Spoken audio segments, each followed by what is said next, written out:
The silence begins. 800 plus words, simple English, suspenseful start. For many years, Earth was loud in the galaxy. It sent messages. It built trade routes. It helped weak planets. Humans were everywhere on stations, in research teams, in military patrols. They laughed, shared, argued, and made mistakes. But they were present. They were active. Then, one morning, Earth went silent. No signals, no answers, no response. The Galactic Council noticed it within minutes. A red light blinked on their interstellar relay system. It wasn't just Earth. All human colonies, ships, and outposts across the galaxy had stopped responding. At first, they thought it was a system bug. The Council's communication officer, a green-skinned Terralian named Voru, restarted the relay system 3 times. Still nothing. No error. Just ... Silence from humanity. "Try Earth Central again," he said, his voice tense. A white screen blinked. A flat line moved across it. No data. No reply. "Nothing," whispered Voru. "It's like they're gone." Counselor Melek of the Junari Empire stood up from his seat. Earth has always spoken. Even in war. Even in peace. This is not normal." Another officer shouted, "All human trade stations have shut down. Civilian ships are docking, then being turned away by autodrones. No voice, just an automated message. Return to origin. Do not approach Earth space." Voru stared at his screen, heart pounding. The last time Earth had gone quiet like this, it ended with 5 planets burning. On a faraway station orbiting Garces 12, a human supply vessel approached for refueling. The station hailed them. No reply. The ship slowed, then turned without a word and drifted back into deep space. The station commander watched it go. Did they forget how to talk? His technician joked. No one laughed. Back at the Galactic Council's chamber, the mood was heavy. "Perhaps they've been attacked?" asked Counselor Zelov. "A full-scale EMP event? Or biological disaster?" "No," said Melek. "There are no distress signals, not even from Earth's outer colonies. No signs of panic. This is not chaos. This is planned." Suddenly, another alert flashed on the Council's display wall. Earth's satellites were self-destructing. Every satellite, weather, spy, communication, defense, began blinking out one by one. Why would they do that? Someone whispered. The answer came seconds later. A single broadcast appeared in all standard languages. It was not spoken by a human. It was an automated transmission, cold and direct. "Do not come closer. This is your only warning. Earth has entered silence." Then nothing. The room went completely quiet. Even the air felt still. Counselor Melek stepped back, eyes wide. "That's a human war phrase," he said quietly. "It's not a broadcast.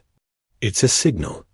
In the old records, this phrase came just before the first scorched war.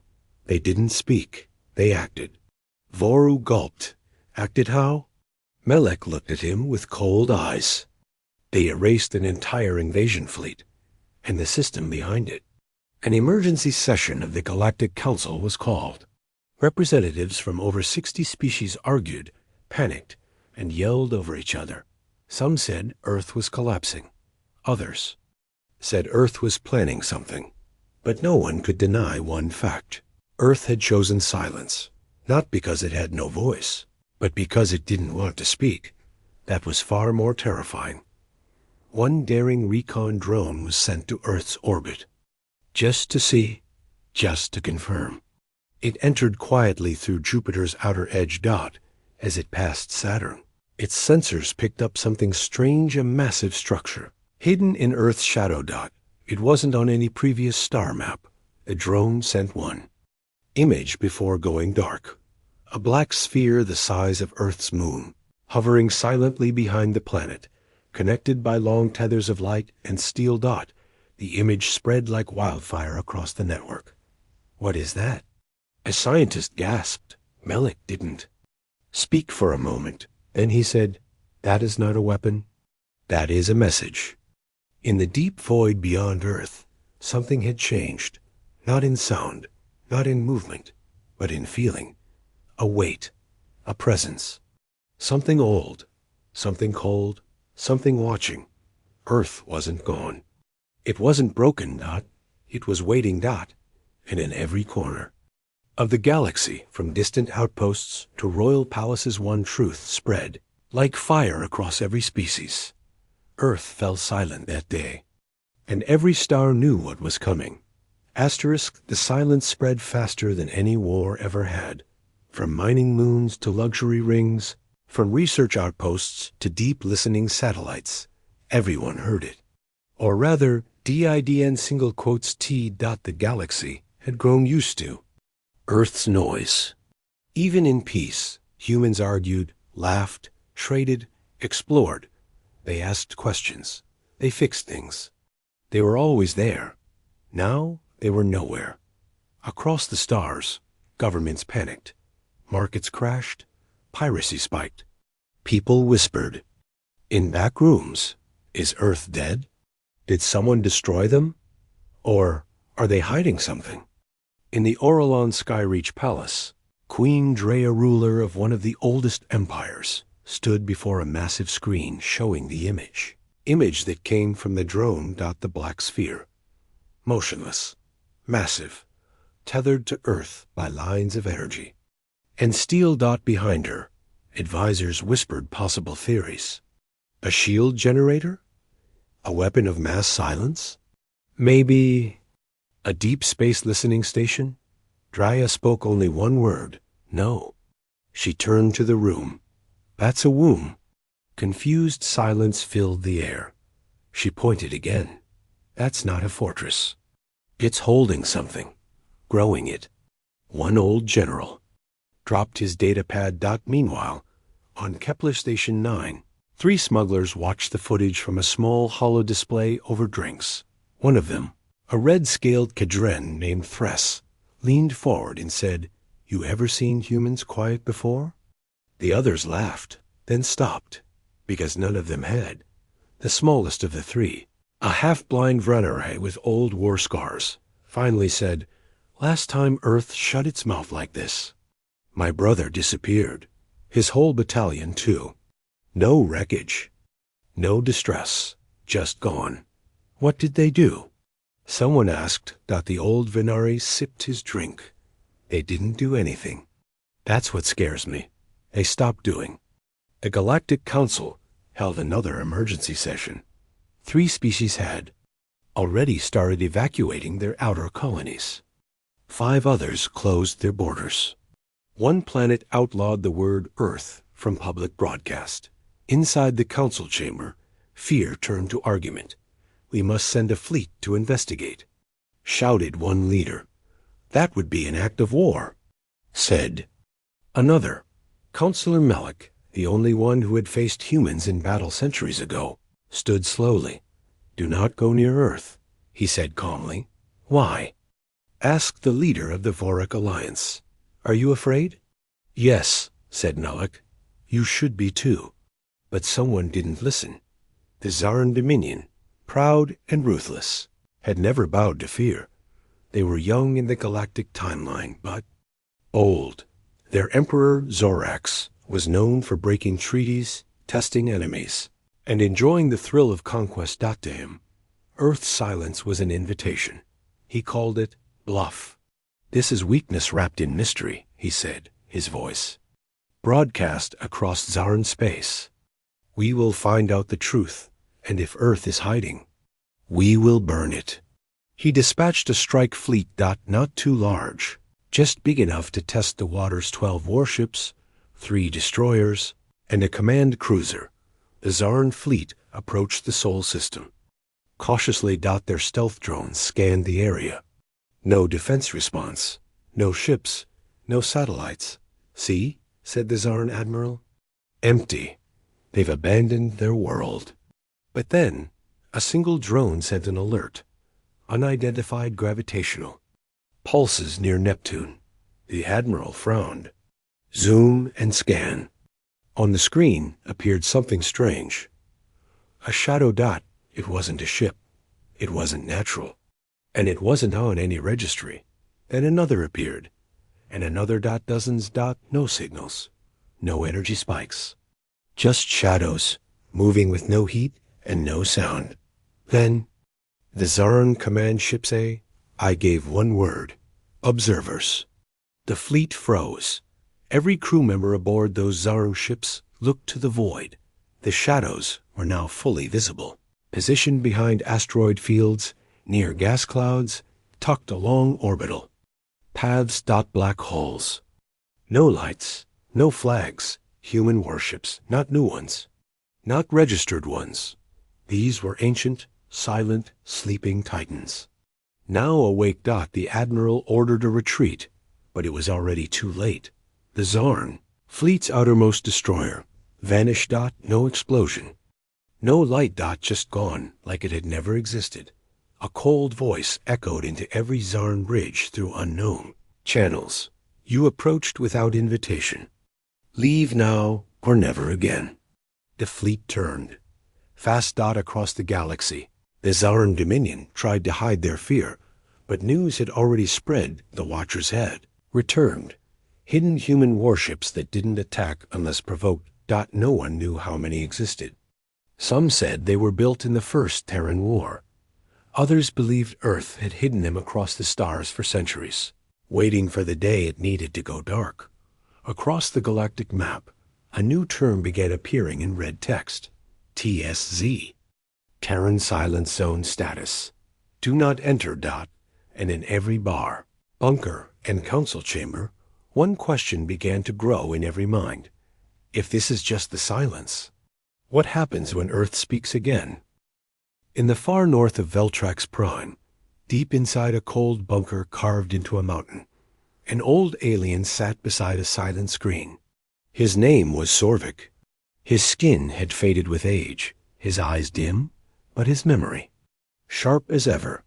He had seen the last war. He had survived the silence once before. Now, as Earth went quiet again, he lit a small lamp and opened an old locked box. Inside was a folded Terran flag burnt at the edges and a single photo. A young human soldier stood in it, smiling, arms slung around Sorvik's younger self. The caption read, Day 91, still alive, still fighting. J. Monroe. The galactic net was flooded now. Every species, every empire, every academic institution, everyone searched ancient archives for answers. What happened the last time Earth went silent? What did humanity do when they refused to speak? They found the records. Most were classified, hidden, or redacted, but some stories still remained, and the galaxy began to remember in the burned ruins of a half-forgotten space station called Linnerus Echo. A blue-skinned child listened to her grandfather's story. I was your age when the silence came, he said, voice shaking. We thought it meant peace, that they were done fighting. But they weren't? She asked softly. He looked at her, eyes full of pain. No, child, it meant the opposite. It meant they didn't need to explain anymore.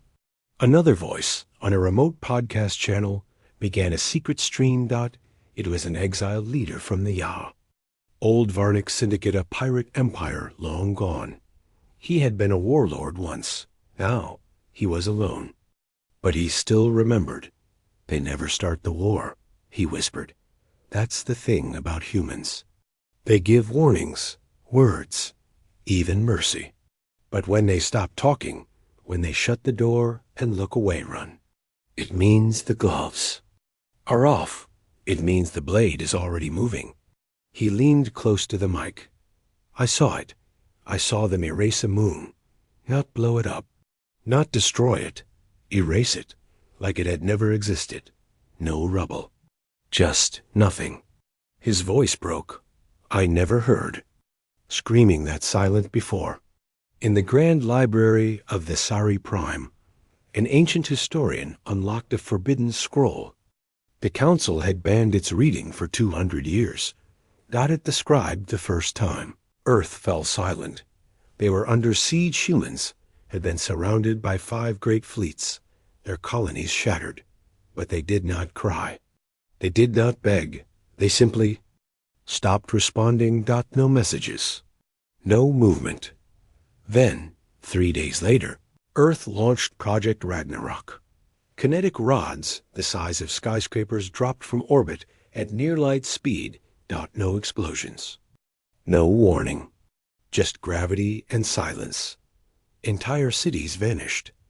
Planets cracked. The war ended in hours. No one spoke for days after. In the present day, panic was returning. The Zarn Dominion, after losing 1 destroyer and nearly a full fleet, had retreated. But the Watchers had stayed. Now cloaked human warships lingered near trade routes, behind moons. Deep in clouds, they did not attack. They just watched. The galaxy felt like it was walking on a tightrope. Above a black hole, on Zeta Cori Station, an alien reporter named Kellis Veng interviewed the only known human survivor from the first Scorched. War still alive Dr. Leon Monroe, great-granddaughter of J. Monroe, the soldier from Sorvik's photo. She sat quietly in her chair, white hair tied back, a small necklace of Terran soil hanging from her neck. Why did they go silent back then? Kellis asked. Dr. Monroe looked out the window. Because words stopped working, she said. He blinked. What do you mean? She turned slowly. Her voice was calm, but steel hid beneath it. You can only explain peace so many times before. People stop listening. When that happens, we don't shout. We just go quiet. And then we act. Back on Veltrax Prime, Sorvik opened a dusty journal. He had never told anyone what happened on Arcos 4, the planet his brother died on during the last Terran silence. Now, he began writing it all down, every moment, every scream, every face. Because he knew the silence wasn't the end. It was the breath. Before the storm, across the stars, whisper networks came alive. Young officers asked their elders, "What do we do now?" And the answers all sounded the same. Pray Earth doesn't speak. The final sign came without a sound. In a small system near the galactic rim, a lonely trading vessel passed through a human no-go zone. They thought it was empty. They were wrong. The crew watched in horror as the stars around them blinked off, not from distance, but from something huge moving between them and the light. Then the ship received 1 transmission. No voice, just text. 1 word. Listening. And from that moment forward, no one in the galaxy doubted the old legends. They feared Earth, not because of its weapons. They feared Earth because it was patient. And patience is the scariest kind of power. Asterisk. The silence had lasted 9 days. 9 days, without a single sound from Earth. No signal. No trade. No ship movement. The galaxy held its breath, but the Dravari Dominion did not believe in fear. They were proud, rich, technologically advanced, and deeply offended. Earth's silence was, to them, an insult. Who do they think they are? Growled Grand Marshal Vrennik, standing atop the Dominion's war table. We gave them technology, trade, peace. He slammed his clawed hand on the glowing map. And now they go dark without permission? He turned to his fleet commanders. Take your ships. Fly to Sol, orbit Earth. Show them silence will not be tolerated. It was the largest fleet movement since the siege of Narsa Prime. 0.42 warships, 6 dreadnoughts, 1 command supercarrier, all flying toward Earth. The galaxy watched. News feeds exploded. Dravari Armada moves on Earth. Breaking silence, Dominion demands. Response: will this spark war? But Earth still said nothing. No warning. No threat. No protest. Just silence. And the Watchers, those silent Terran warships, remained invisible. Not a single one blocked the fleet. The path to Earth was wide open. As the Dravari Armada entered the Sol system. The crew expected resistance. There was none. The planets. Past light tombstones. Mercury. Venus. Mars. All quiet. They reached Earth's orbit in formation high. Wide, unchallenged. The blue planet rotated peacefully below, covered in oceans, clouds, green lands. Not a single ship rose to meet them. On the Dravari bridge, Grand Marshal Vrennik laughed. They've abandoned their home. Cowards. But Commander Raal, his communications officer, frowned. Sir, I'm picking up something strange. What? Light distortions. Gravitational echoes. Like space is bending. Vrennik growled. Speak plainly. Raal whispered, We're not alone. The Dravari scanners found nothing solid, but the shadows were there. Long, thin shapes behind the moon. Ghost signals. Black radar holes. Areas where energy disappeared. Like something was blocking everything, but showing nothing. And then came the first voice from Earth. Not in a broadcast. Not over public comms, but directly. Into every Dravari ship at once. A child's voice. Soft. Calm. You were told not to come. The voice vanished. And so did one of the Dravari destroyers. Gone. Instantly. No explosion. No light. Just missing. Vrennik screamed. Evasive. The fleet scattered into orbit paths. But Earth did not fire. Instead, something opened. Above Earth's North Pole. The clouds parted. Not by weather, but by design. A thin beam of white light rose into orbit straight. Silent, almost beautiful. That light emerged the Ark. That's what it was later called. No human insignia. No engines. No weapons visible. Just a black triangle. Wide as a continent. Moving without thrust.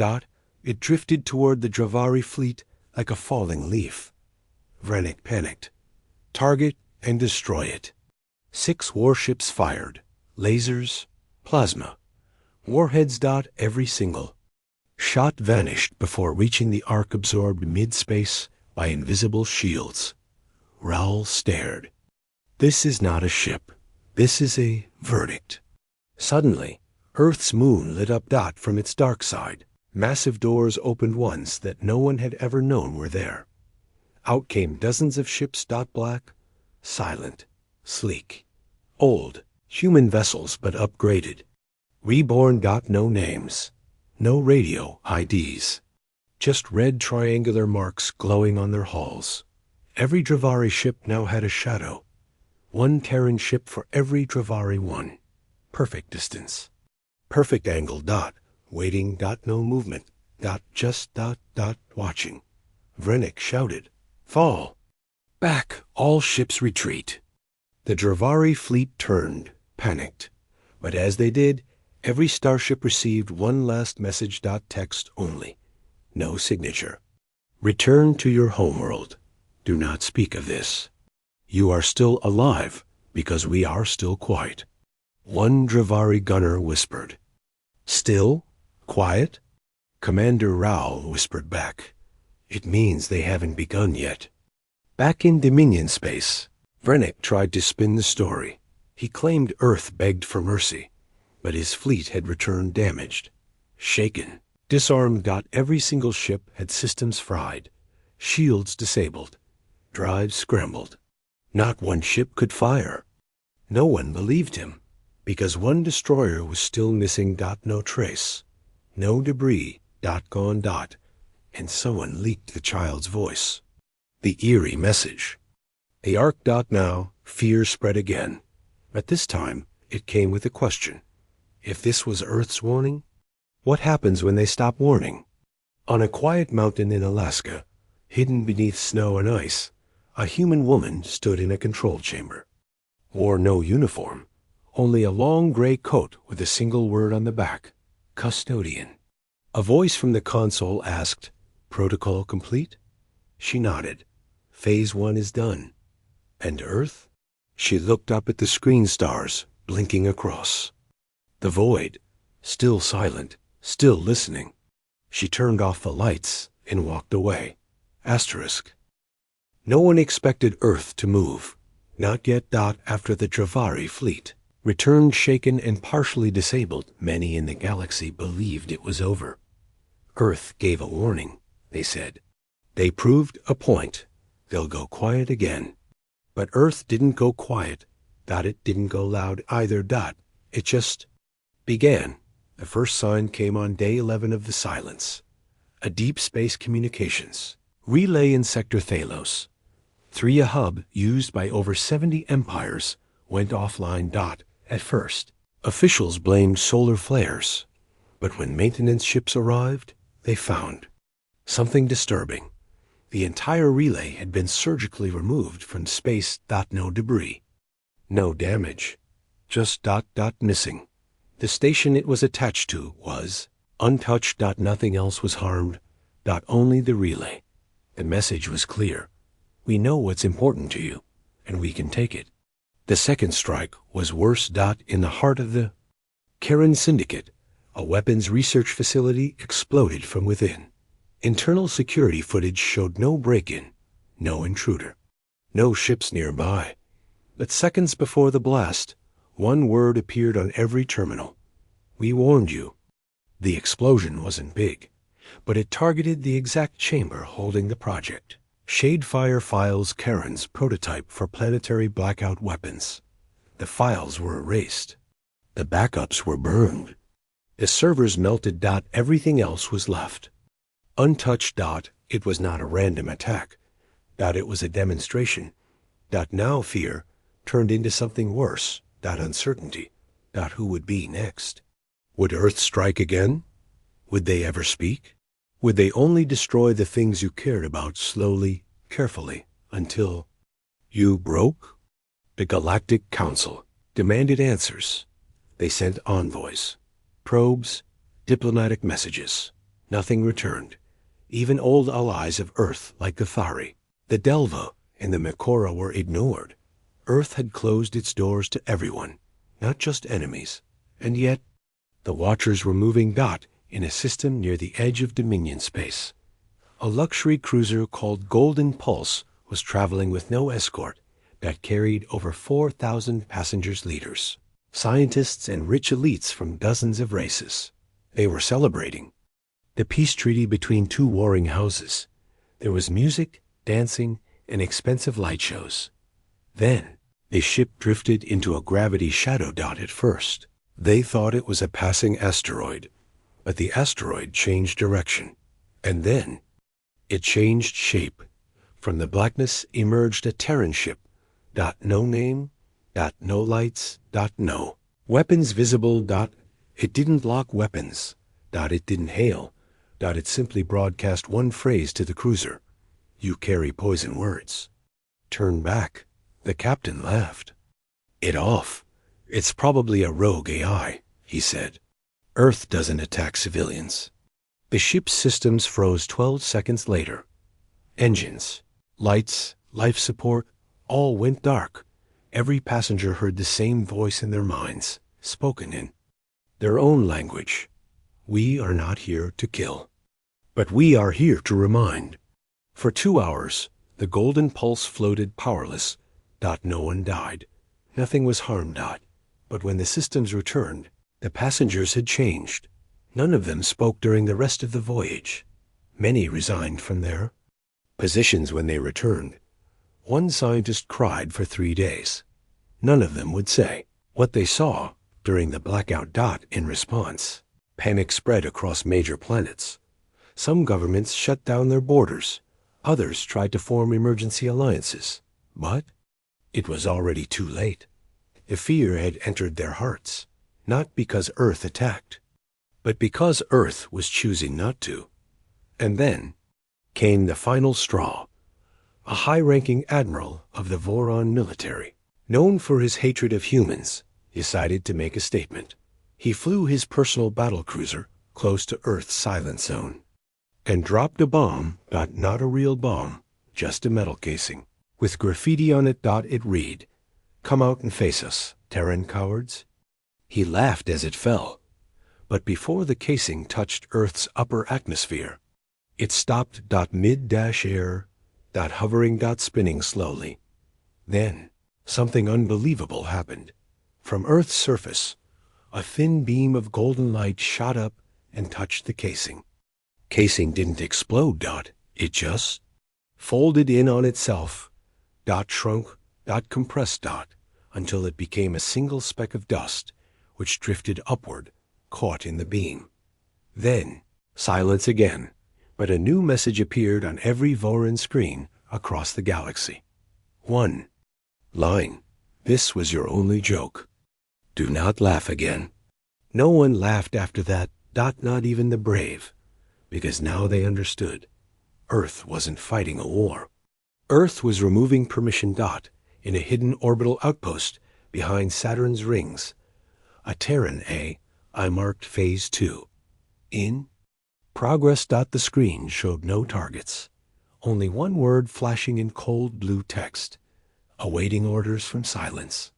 And somewhere deep inside Earth, far beneath the oceans, a room full of humans sat in complete stillness, monitoring every signal, every ship, every heartbeat across the galaxy.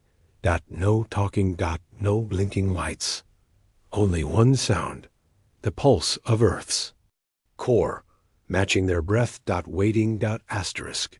Some truths don't come from leaders. Some don't come from ships or war. Some come from the forgotten. The ones who walked away from Earth. His name was Jonas Rell. He had once worn the Terran emblem on his chest, an elite recon officer of Earth's old external peace corps. But 10 years ago, he vanished. Some said he was dead. Others said he had betrayed Earth. Now he stood before the Galactic Council, in chains, under heavy guard. His skin was pale, his eyes sunken, but he stood tall. "I asked to speak," he said softly. The room watched in silence. Counselor Melek leaned forward. "Why now?" Jonas looked up. His voice was slow, calm, and heavy with memory. "Because the silence isn't just punishment. It's protection." Murmurs spread across the room. Jonas continued. "You all think Earth is angry, that we are planning revenge. But the truth is, Earth stopped talking because we finally understood." "Understood what?" demanded a Corlean admiral. Jonas looked at him. "That your galaxy doesn't listen. It consumes. It pushes. It mocks peace. Earth tried warnings, then kindness, then retreat. But nothing changed. So we gave you the one thing you fear most." He paused. Stillness. The council chamber fell silent. A historian from the back rose slowly. "Tell them," she whispered. "Tell them what happened on Arcanus 5. Jonas closed his eyes. He saw it clearly, the night the stars blinked out. "I was there," he said. "We had a colony. Peaceful, agricultural, no weapons. Just science and hope. Then the Skarn Raiders came. We called for help. No one came. We begged the council. You debated. We lost the children first." The chamber was quiet. Even the security guards looked away. Jonas spoke again. But Earth did not forget. When the council stayed silent, Earth responded. Not with bombs, not with armies. He raised his head. "We erased the entire Skarn command in 6 minutes." The historian whispered. "The system never recovered.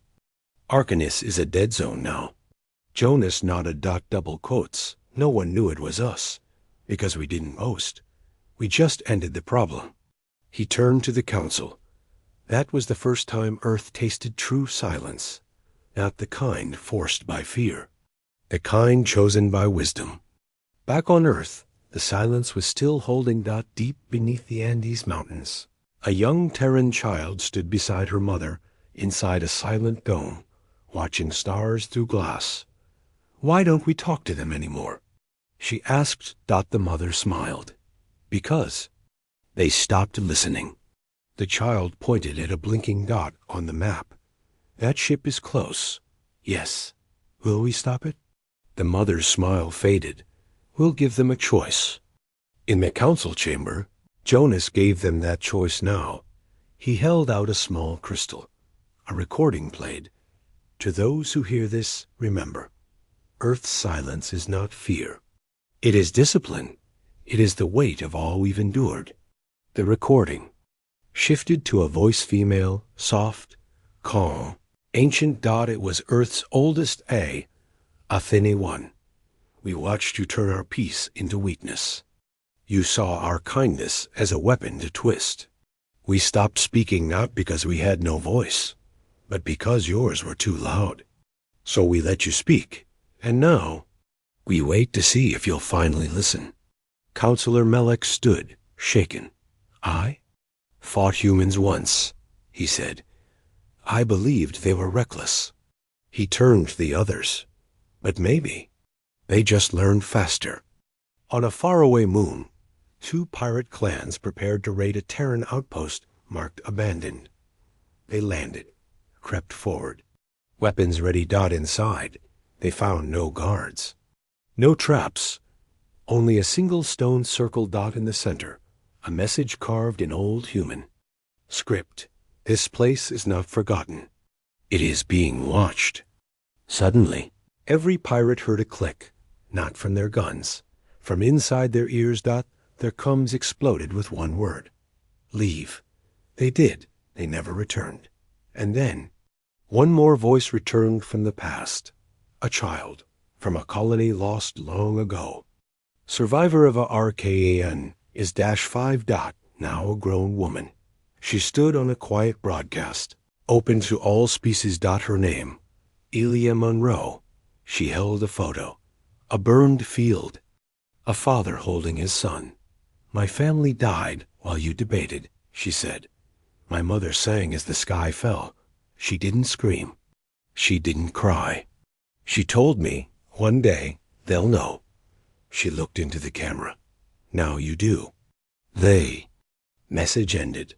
And Earth's silence deepened. Not cold. Not angry. Just still. Because now, the galaxy had finally begun to hear the voices it ignored. And those voices whispered only one thing. We gave you peace. You used it to sharpen your knives, so we gave you silence and watched you drop them. For 19 days, Earth remained silent. Not a word. Not a shot. And still, one by one, empires began to crumble, not by war, but by fear. Entire fleets were recalled, borders sealed. All eyes turned inward. Enemies vanished. The galaxy had seen enough. They knew Earth was awake. They just didn't know what Earth had become. Until the sky opened. It happened first above Nelsari Station. The Galactic Council's heart. No warning.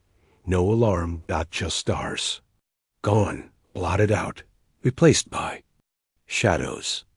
Cold, black shapes sliding into view from behind a moon they hadn't scanned in decades. Hundreds. Thousands. Human warships.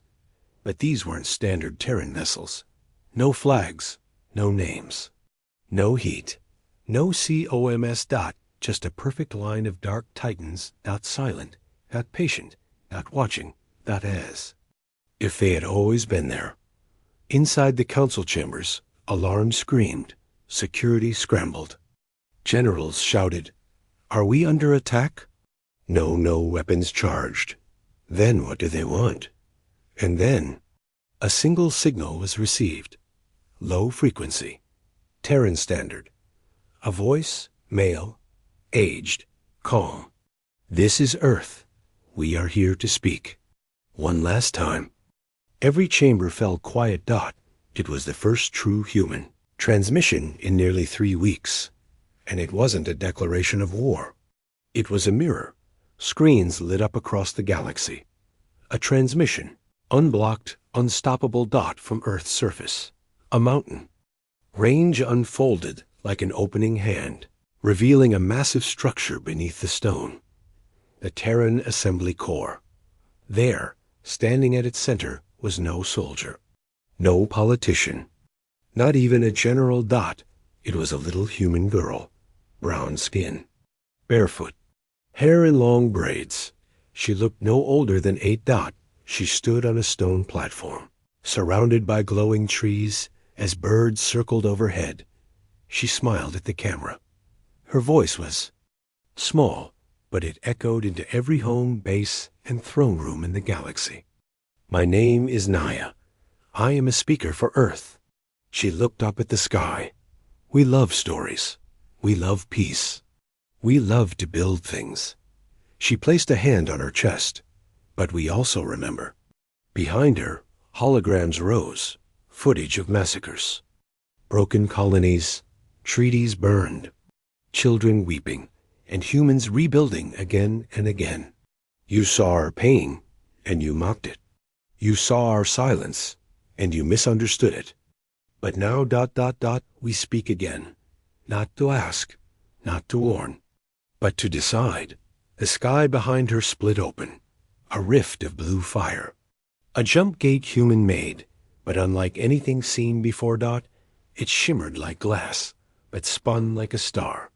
Through it came the Armada Eternal, a fleet, not registered in any known database, ...